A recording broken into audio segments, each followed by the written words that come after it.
ఇవాళ ఇక్కడున్న కేడీకి మద్దతు పలికింది మోడీ కదా. కాళేశ్వరంలో 1,00,000 కోట్లు దోసుకుంటుంటే పట్టుకొని కటకటాలు లెక్క పెట్టించాల్సిన నరేంద్ర మోడీ, భారతీయ జనతా పార్టీ కేసీఆర్ ఇచ్చే కమిషన్లకు కక్కుర్తిపడి ఇవాళ కేసీఆర్ దోపిడీకి అనుమతి ఇచ్చాడు.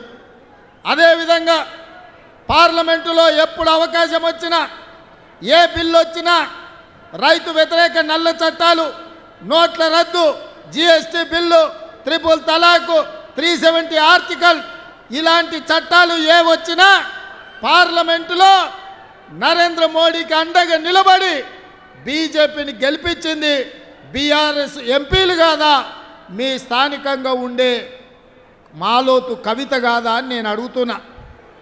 ఆ కవిత అయినా ఈ కవిత అయినా చంద్రశేఖరరావు తరపున నరేంద్ర మోడీకి ఓట్లు వేసిన వాళ్ళు చెయ్యెత్తిన వాళ్ళే కదా. ఇవాళ మళ్ళీ ఏ మొహం పెట్టుకొని ఓట్లు అడగడానికి వస్తురని నేను అడుగుతున్నా. తండ్రిని ఇంటికి పంపిర్రు, తండ్రి కథ అయిపోయింది, ఇక బిడ్డ వంతు వచ్చింది. బిడ్డను కూడా జూన్ 1 తారీఖు నాడు ఇంటికి పంపించే బాధ్యత మా కాంగ్రెస్ పార్టీ కార్యకర్తలు తీసుకుంటారని నాకు సంపూర్ణమైన విశ్వాసం వచ్చింది. అందుకే మిత్రులారా, ఇవాళ ఈ ప్రాంతంలో ఓట్లు అడిగే అర్హత బీఆర్ఎస్కు లేదు, బీజేపీకి లేదు. నేను ఇవాళ ఈ వేదిక మీద నుంచి కిషన్ రెడ్డి గారిని, నరేంద్ర మోడీని నేను అడుగుతున్నా, మీరు 10 సంవత్సరాలలో మా పాలమూరు రంగారెడ్డి ఎత్తిపోతల ప్రాజెక్టు జాతీయ హోదా ఇచ్చిండ్రా?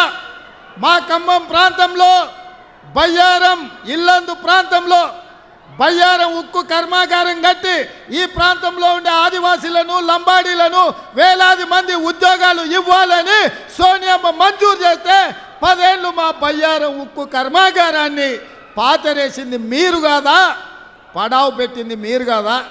మా బయ్యారం ఉక్కు కర్మాగారాన్ని ఇవ్వని బీజేపీ దద్దమ్మలు మహబూబాబాద్లో ఓట్లు ఎట్లా అడుగుతారని చెప్పి నేను ఈ వేదిక మీద నుంచి ప్రశ్నిస్తున్నా. ఇదే కాదు, ఈ ప్రాంతంలో రైల్వే కోచ్ ఫ్యాక్టరీ కట్టాలి. కాజీపేట రైల్వే కోచ్ ఫ్యాక్టరీ కట్టిస్తే జాతీయ అంతర్జాతీయ స్థాయి గుర్తింపు వరంగల్కి వస్తుందని చెప్పి సోనియమ్మ మంజూరు చేసింది. కానీ నరేంద్ర మోడీ ఏం చేసిండు? ఇక్కడ రైల్వే కోచ్ ఫ్యాక్టరీ కట్టడానికి వీల్లేదు, అసలు రైల్వే కోచ్ ఫ్యాక్టరీలే కట్టలేమని అబద్ధాలు చెప్పి కాజీపేటకు మంజూరు చేసిన రైల్వే కోచ్ ఫ్యాక్టరీ లాతూర్కు తరలించుకొని పోయిండు.